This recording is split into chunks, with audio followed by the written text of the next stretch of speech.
Let's make self-watering planter. Today, we need 2 liter plastic bottle, a cotton string. The bottle into half. Now remove the lid. Punch a hole in the middle of the bottle cap.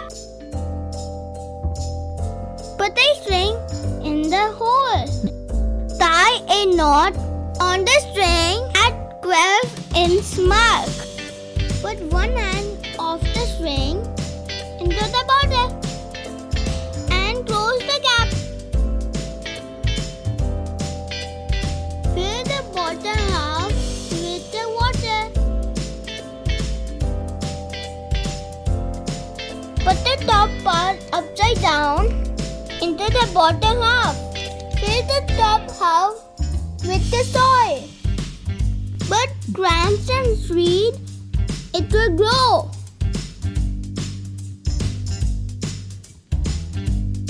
No need to water the plant. Plant will get water through the string.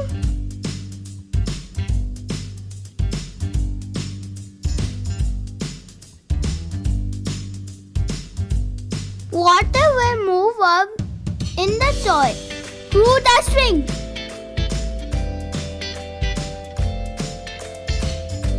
Thank you for watching. Bye, and don't forget to like,